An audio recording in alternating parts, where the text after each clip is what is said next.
রিচার্জেবলের মধ্যে আপনারা আমাদের কাছে টোটাল ৩টা মডেলের এয়ার কুলার পেয়ে যাবেন। ৩টা মডেলের মধ্যে একটা হচ্ছে নোভা ব্র্যান্ডের। নোভা ব্র্যান্ডের যে এয়ার কুলারটা পাচ্ছেন এটা হচ্ছে NV925 মডেলের হবে। সম্পূর্ণ ডিজিটাল ডিসপ্লের হবে। আপনারা টাচ দিয়ে কিন্তু ইউজ করতে পারবেন। এছাড়াও রিমোট দিয়ে কন্ট্রোল করতে পারবেন। ৮ থেকে ৯ মিটার দূর পর্যন্ত কিন্তু আপনারা রিমোট দিয়ে কন্ট্রোল করতে পারবেন। এছাড়াও মুভিং এর অপশন আছে। আপনারা কিন্তু এক রুম থেকে আরেক রুমে নিয়ে ইউজ করতে পারবেন। এখানে যে মডেলটি দেখতে পাচ্ছেন এটা হচ্ছে মিয়াকো ব্র্যান্ডের হবে KL11H1। এটাও কিন্তু আপনারা মুভিং করে ইউজ করতে পারবেন, রিমোট দিয়ে কন্ট্রোল করতে পারবেন। এছাড়াও এখানে কিন্তু আপনারা ম্যানুয়াল ইউজ করতে পারবেন। অটোমেটিক সুইং করে কিন্তু আপনারা ৪-৫ জন একসাথে সার্ভিস নিতে পারবেন। এছাড়াও পানির অপশন দেওয়া রয়েছে। আপনারা কিন্তু পানি দিয়ে ৮ লিটার পানি দিয়ে কিন্তু এখানে যে কুলিং প্যাডটা আছে কুলিং প্যাডটা ভিজাতে পারবেন। তো কুলিং প্যাডটা ভিজালে কিন্তু আপনাদেরকে ঠান্ডা বাতাস দিয়ে দিবে।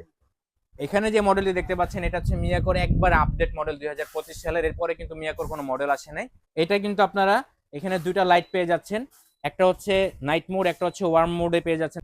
এছাড়াও এখানে কিন্তু আপনারা স্পেশালি একটা ডিসপ্লে পেয়ে যাবেন, সেটাতে কিন্তু আপনারা রুমের টেম্পারেচারটা দেখতে পারবেন। কুলিং পাওয়ার আছে, টাইমার আছে। আপনারা এটা রিমোট দিয়েও কন্ট্রোল করতে পারবেন, এক রুম থেকে আরেক রুম ইউজ করতে পারবেন। এছাড়াও এটার সাথে কিন্তু আপনারা এরকম একটা অ্যান্টিব্যাকটেরিয়াল নেট পেয়ে যাবেন, যেটার মাধ্যমে আপনাদের রুমে যে গরম বাতাসটা আছে টানলে কিন্তু এখান দিয়ে যে ধুলা ময়লাটা আছে এখানে আটকে যাবে। এখান থেকে কিন্তু আপনারা ওয়াশ করে নিতে পারবেন। 7.7 এম্পিয়ারের ব্যাটারি হবে। আর এখানে যে মডেলটি দেখতে পাচ্ছেন এটা হচ্ছে 7 এম্পিয়ারের ব্যাটারি হবে।